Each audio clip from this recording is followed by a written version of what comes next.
What's up, wonderful people? I am G Storm, and today is day 6 working on the 1995 Silverton boat. And today we're going to be trying to put the engine back in and fix the starter. I'll show you guys that in a second. Here we go. Let's get started.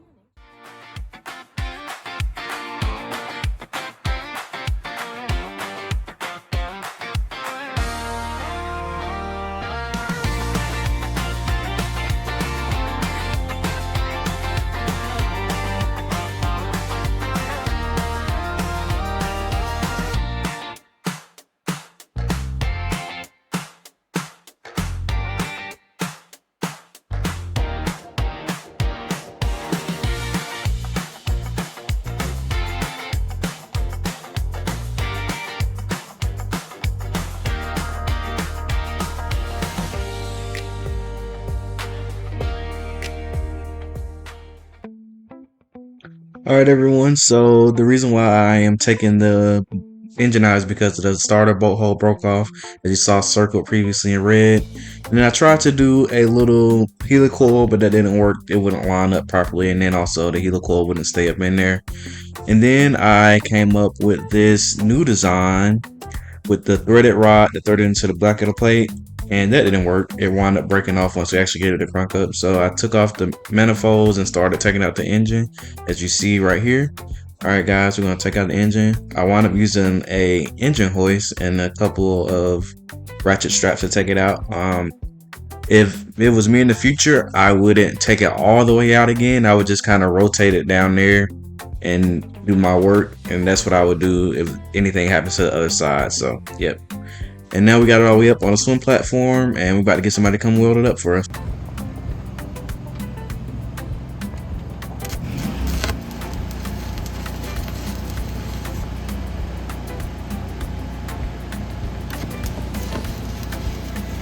So welding a cast iron engine is actually pretty difficult. He actually did a pretty good job. If you guys want to use that, he used a nickel stick to weld up the cast iron engine.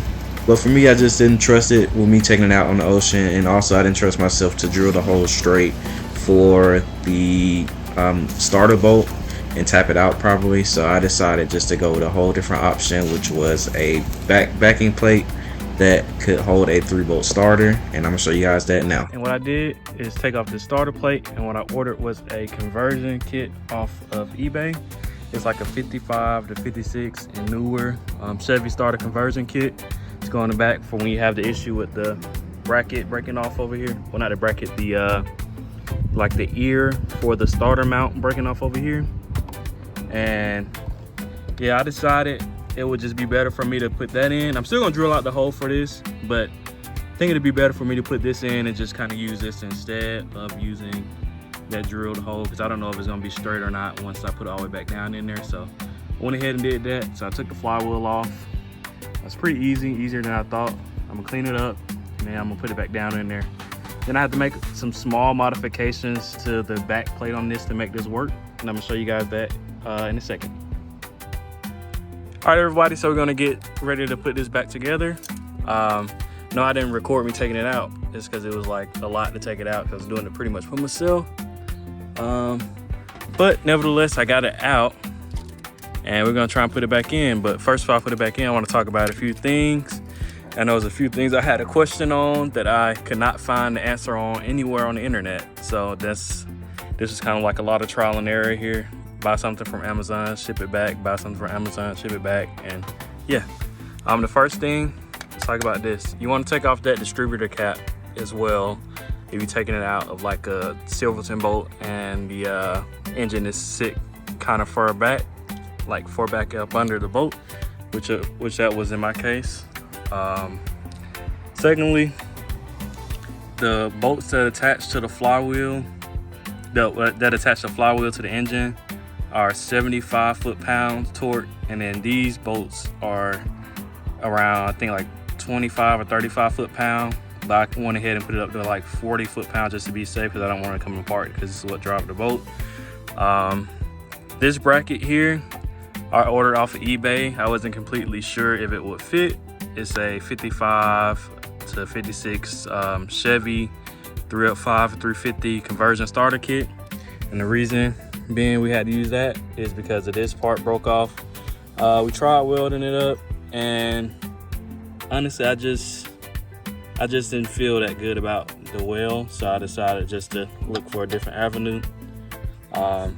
So that's why I came and got this starter conversion kit. There's plenty of space between the flywheel and the conversion kit, so you don't have to worry about that.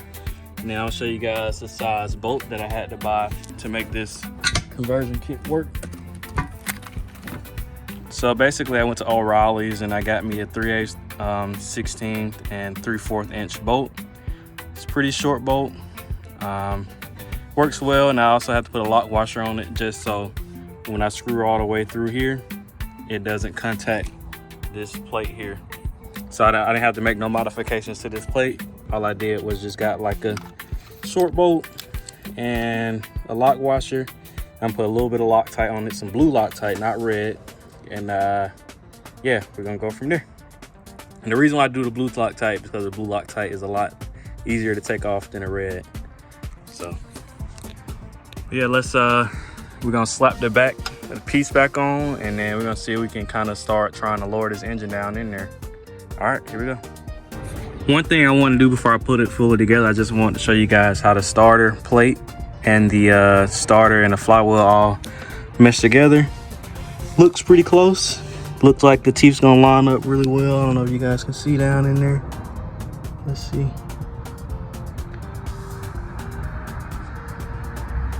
Hopefully you guys can see.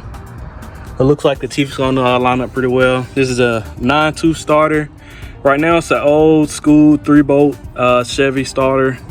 I'm gonna wind up upgrading it to a marine starter, but this is just kind of for test purposes, just to see if this starter plate will work or if I need to buy a whole new engine. Because from the looks of it, it's gonna be pretty hard to line that up. I mean, I lined it up before to get it to crank up, but the engine, or the starter and the flywheel, like when it was meshing together, it wasn't sounding too good. So that's why I'm not really too confident in putting it back like that. So I'd rather go with this conversion kit here and just go from there. All right, everyone, so I did a mock installation just to make sure everything would fit and fit right. And I'm looking at this right here, and for the gapping, let me not just say this.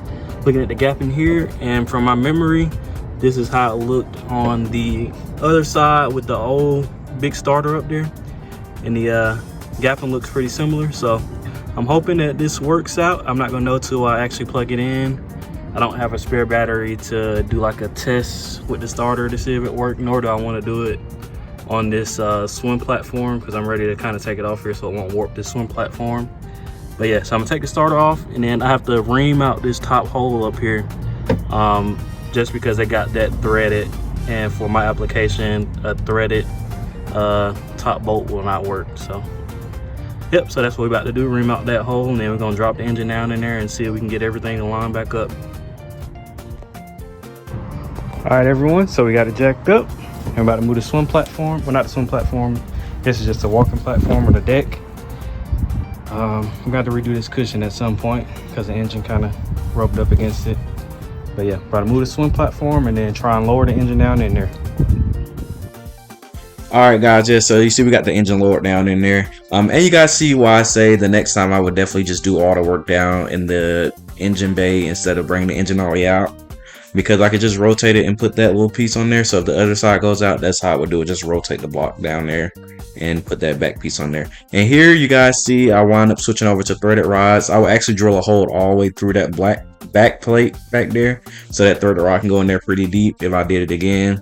But yes, this is how I did it. And also that top bolt, I wound up having to make a special threaded rod. Like I cut a threaded rod and put it in there, and it's been working ever since. So yeah, about to get ready to try it out just to make sure the starter works real good. All right, everybody, so we're about to get ready to crank the engines.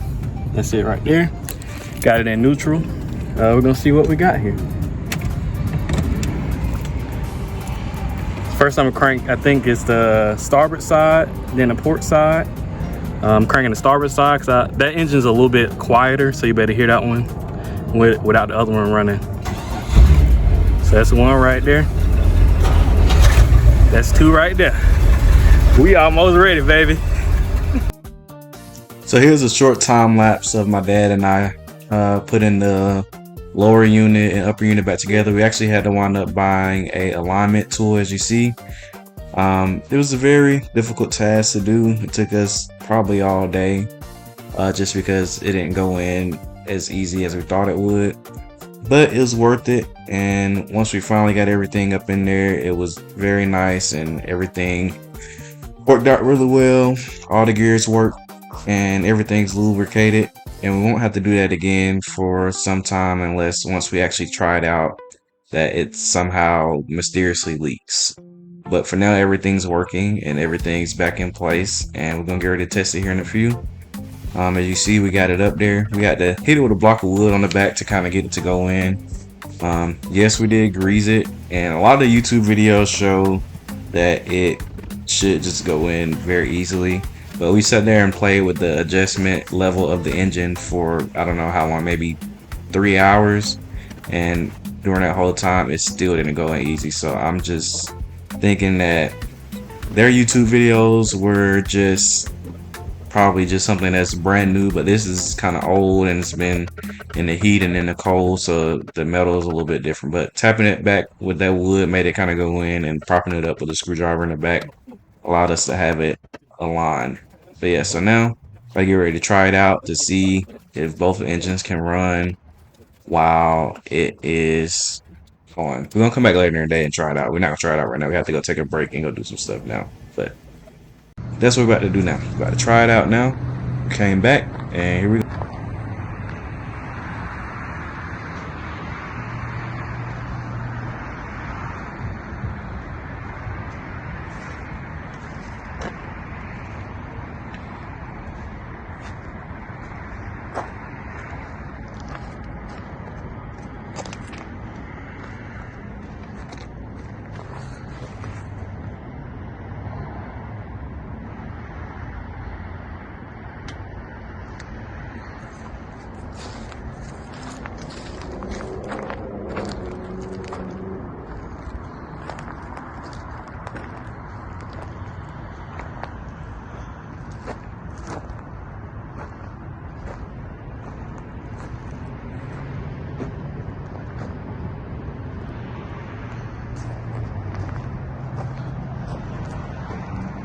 It's ready, y'all. It's ready. Ready?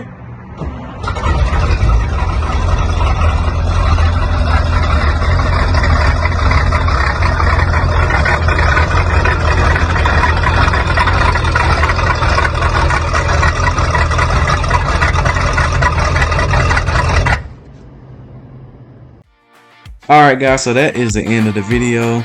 The boat's running. The next video we'll be loading it onto a trailer. I hope you guys enjoyed this. Remember to like, share, and subscribe. G-Storm out. Much love.